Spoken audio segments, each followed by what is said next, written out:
And we are live. Welcome everybody to another episode of Blue Collar Game Day. I know I'm a couple minutes early this morning, but I decided I would just jump out here at halftime of the Saints and the Vikings, which is tied at 7-7 right now. I had the Vikings to win that game. The Saints playing some tough defense right now, though. Vikings are moving the ball a little bit, but oh, I know it's 14-7. Sorry, they scored. They just scored a minute ago. I should keep track of these things better. Um, I like the Vikings to hold out and finish that game. Anyway, to jump right into things here. Thursday night, the Bengals and the Dolphins played. Bengals had their second bounce back win, winning 25-17, 25. Yeah. 29-17, something like that. The big story of that game was Tua getting hurt again. Clear concussion this time, just like it was last week, last Sunday. Um, I don't think Tua should have been in this game, and Dolphins fans are out there saying he was cleared to play last Sunday. They just fired the guy who cleared him. Um, it's still a team's responsibility. The guy can say he has a back injury. What we saw last Sunday was not a back injury. I'm not a medical expert. I don't pretend that I'm a doctor, but I played football for 12 years. I've been in construction for 10 years. I know what a back injury is. I know what back injuries do to you. They don't make you do that. They don't make you don't make your legs wobble and fall out from under you. What does make you do that is get your bell rung and you get hit in the head, you know, like a concussion.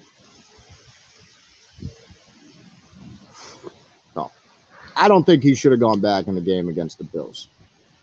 I don't think he should have been in that game last night, on Thursday night. And he got hurt again. It's a scary situation, and the way the Dolphins are handling it is pathetic. Mike McDaniel's out here talking about, oh, don't worry, folks, he laughed all the way through McGruber on the flight home. Well, he's not supposed to be watching. He's not supposed to be looking at screens. We all know this. This is like concussion protocol 1-on-1. Come on, guys. You laughed through it all of McGruber. McGruber sucked. That movie wasn't funny. It's like, if you laugh through it all of McGruber, that makes me more worried about the guy, to be honest with you. But I think this whole thing's a mess for the Dolphins. This isn't going away. This investigation already has someone fired. The NFLPA consultant from the sideline last week, as I said, the guy who initially cleared him. Again, that's not the final decision. It's the Dolphins team doctor's final decision on whether or not the player in question can go back on the field. They have the neurotrauma consultant on the field, on the sidelines. He can give his opinion. It is on the team doctor of the Dolphins to give their final decision. The Dolphins let him back in the game. We're saying that the NFL consultant made mistakes, and that's why he was fired. Well, he's getting the scapegoat treatment here because someone else fucked up, and they don't want to admit it. One thing that I don't want to get swept under the rug from that game is the classiness of the Bengals fans, something that we do not see in sports anymore at all. The Bengals fans chanting Tua as he's carted off the field. Good for you, Cincinnati. Bravo. We don't see this shit anymore. We see too many of fans booing players when they get hurt and cheering for players, cheering for injuries and all that, and making fun of players when they get injured. It's refreshing to actually see some classiness from sports fans. It's refreshing to see that it still exists, that real sports fans are still a thing. Moving right into game picks for this week. once I get off the screen that is showing the Vikings game.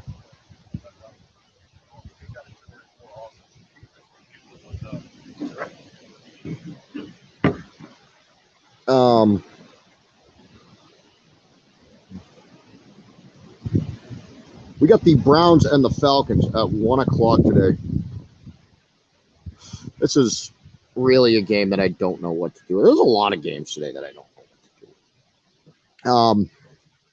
The Browns, we keep waiting for them to kind of look like a team playing with Jacoby Brissett as their starting quarterback should look. And the Falcons keep kind of looking like they're going to win a game and they're not winning games. I'm going to take the Falcons to actually pull this one out today. I think the Myles Garrett injury is going to be a big enough loss for the Browns on that defense. I'll take the Falcons to squeak this one out. Get the Bills and the Ravens at 1 o'clock. This is obviously one of the better games of the day. I've seen people complaining that this game's on at 1 o'clock in the afternoon and that Josh Allen and Lamar Jackson should be in prime time. A lot of football fans have to work in the morning. Most football fans have to work in the morning. It is a lot better for a lot of football fans that they can actually see the game at 1 o'clock in the afternoon. You want to tell me that 4:30 would have been a better start time? Sure. No. Prime time game is not a good start time. 8:30 at night is not a good start time for football. Sorry. Bills and the Ravens at 1 o'clock. Buffalo is favored by 3 points here. Now this is, I don't even know what the over in this game is. I'll probably bet it. The Ravens defense is not very good. And Lamar Jackson is playing for generational money. Both teams 2-1. I'm going to take the Ravens to pull this one out. I think Lamar Jackson is going to have another big day.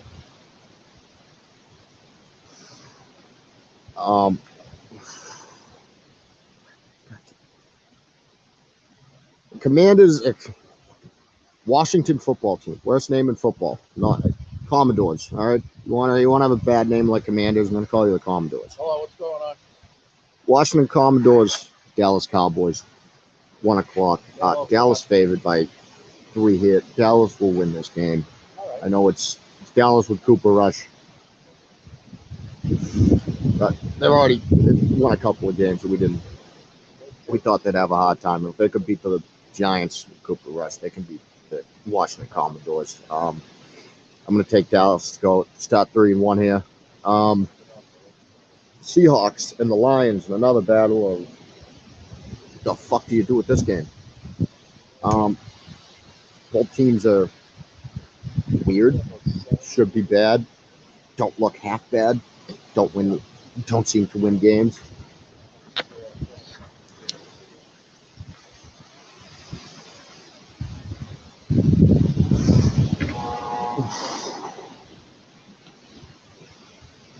Yeah, Corey, the primetime games are tough. I got to get up at 4:30, 5 o'clock in the morning.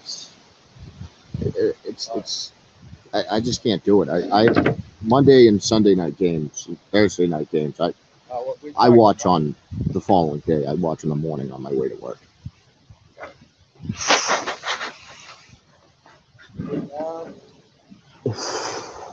I didn't ask him. He said the local floor had the But the Seahawks and the Lions, I'm going to take the Lions to squeak this one out. This will be a tight game. Both these teams are kind of evenly matched, I guess. And I'll take the Lions to squeak it out. I think they're a tough team. Titans and the Colts in a natural what the fuck team shows up for each of these teams. Both these teams obviously off to a very disappointing start. Colts finally looked good last week against the Chiefs in that upset. The Titans also got their first win. I'm gonna take the Titans in this one. I'm not gonna rule out. I don't know what to do in this one, so I'm going to bet on the coach. And in this situation, I'm going to bet on Mike Vrabel. He's a talented coach. That team might have some issues, especially on defense, but I wouldn't rule out Mike Vrabel coach team. I watched that thing. The Bears and the Giants. How both of these teams are 2-1, and one of them is going to start 3-1 is absolutely beyond me. This the Bears. I mean, the Bears offense is pathetic, putrid. Giants. Well, Danny Two Nichols. He does his thing, which is Danny Two Nichols. I'm going to take the Giants to squeak this one out just because I think Danny Two Nichols is a little bit better than Justin Fields, which doesn't say much. We got the Jaguars and the Eagles at 1 o'clock, which is actually one of my more interesting games of the week here. The Jaguars obviously coming off a big win against the Chargers, big upset. The Eagles obviously riding high, 3-0. They're favored by 6.5 here at home. The Eagles, I understand why everyone thinks they're the better team because Jacksonville. But I think Doug Peterson got fucked in Philadelphia because Philly sided with Wentz over him. And then, I mean, let's face it, it looks like Wentz kind of sucked. I'm going to take Jacksonville in this game in my upset here of the week. I'm going to take Jacksonville to go on a Philly and win. I'm going to take Doug Peterson to go on a Philly and get his revenge. Both of these teams do for a letdown. And I think the Eagles are the one that gets their letdown this week. The same house, though, right? Jets and the Steelers. Steelers are favored by 3 points here. You all know who I'm taking here. It's just taking the Steelers. I don't bet on the Jets. I'm a sane human being. Chargers and Texans also at 1 o'clock. Chargers are favored by 6 here. Chargers need this. They need this bounce back. They start 1-3, and a lot of questions start circling around that team, around that head coach Brandon Staley, who's I think in a big trouble for his job if the Chargers miss the playoffs this year. And if they start 1-3, they're in a big possibility of missing the playoffs. I'm going to take the Chargers to squeak this one out. The Texans are a bad team, but they seem to stay in games. The 6-point spread here, I think, is actually about right. Cardinals and Panthers, 4:05. Carolina is favored by 1 here. I don't like either of these teams. I think Arizona's got a big letdown year here. Carolina, I'm really just not fond of. I don't think Matt Rule's a very good coach. Baker Mayfield doesn't impress me. A quarterback, I'd like to flip a coin here. I don't have anyone flip a coin for me. Where's Londo? I'm going to take the Cardinals here. I just don't like the Panthers, so I guess I'm going to take the Cardinals. I think they're a better team, more talented team, probably a better coach team. We got the Patriots and the Packers at 4:25. Obviously, Mac Jones is out today, as is Jacoby Myers. Brian Hoyer will be getting the start for the Patriots. Green Bay probably will and should win this game. They're favored by 9.5 here. And the only thing I would tell you is that I would not take 9.5 point spread for Green Bay right now. Green Bay's their offense has not been hot. The Patriots defense is playing pretty decent. I mean, minus one bad game against Lamar Jackson, which I think everyone's going to have this year. But Green Bay's offense is not hot. Green Bay's offense is not winning their games right now. The defense is. And, Brian Hoyer is limited. Patriots aren't going to win games because of Brian Hoyer, but you're also not going to lose a lot of games because of Brian Hoyer because he might make some bad decisions, but he is relatively safe with the football. And the game plan is going to be a safe game plan. And, 40, 50 rushing attempts incoming today for the Patriots. Belichick's not going to let this one get out of hand. Oh, okay. I think 9.5 is way too high of a spread. But I wouldn't bet on. I'm not betting on the Patriots myself this week. I also wouldn't be that surprised if they pull it off. Like, everyone's counting them out. Everyone in the world says there's no reason. There's no chance they can win this game. That is the exact type of game that Bill Belichick is good winning. Broncos and Raiders at 425. This is a game that I'm very interested in this week. Obviously, divisional matchup here. Raiders are 0-3. McDaniels had a closed-door meeting with Mark Davis, before he spoke to the media last week after the game. McDaniels in some trouble. They got a lot of talent on that team, and the Davis family is, they always make brash decisions. They're not very rational. They're usually quick thinking, quick, hot-headed Davis family, weird type of decisions. I can see him getting fired. I can see him getting fired. I can see him getting fired halfway through the year. He can't afford for this team to start 0-4. But I think he's gonna. The Broncos offense has looked rough. Their defense has played good games. They've one of the worst looking 2-1 teams I've ever seen in my life. But eventually, Russell Wilson has to get it going on offense, right? Eventually, this Broncos offense has to get going a little bit. But I think this could be the week.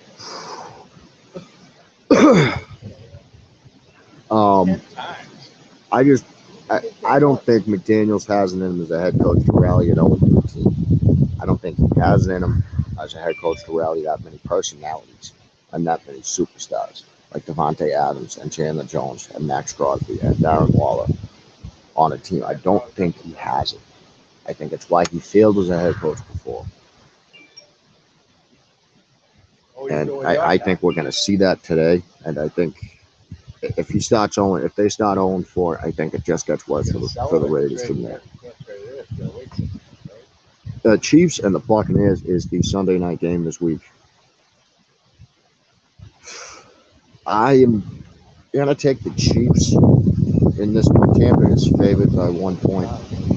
Chiefs are coming off their bigger letdown game last week against the Colts. They need to bounce back. Their offense needs to get going again. I'm going to take this as the week that they figure it out.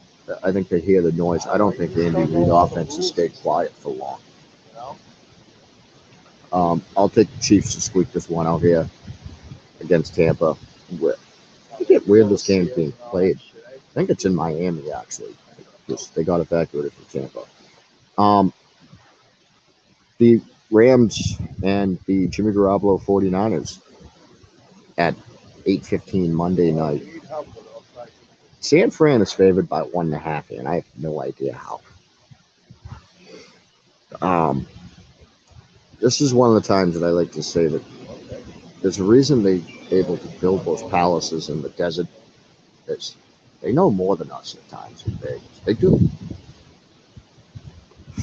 I don't understand San Fran being favored in this game after what we've seen from San Fran and what we've seen from the Rams. I'm going to take the Rams to win this game, but you got to keep your eye on this because if Vegas has San Fran favored by 1.5, there's a reason for it, and there's something we don't know. I think it's crazy, but there's got to be more to that story there. Hey, that's all I got for you today, folks. I will be back next week more blue collar game day. Get your picks in, get your fantasy lineup set. Yeah, so we're not ready. Let's do it.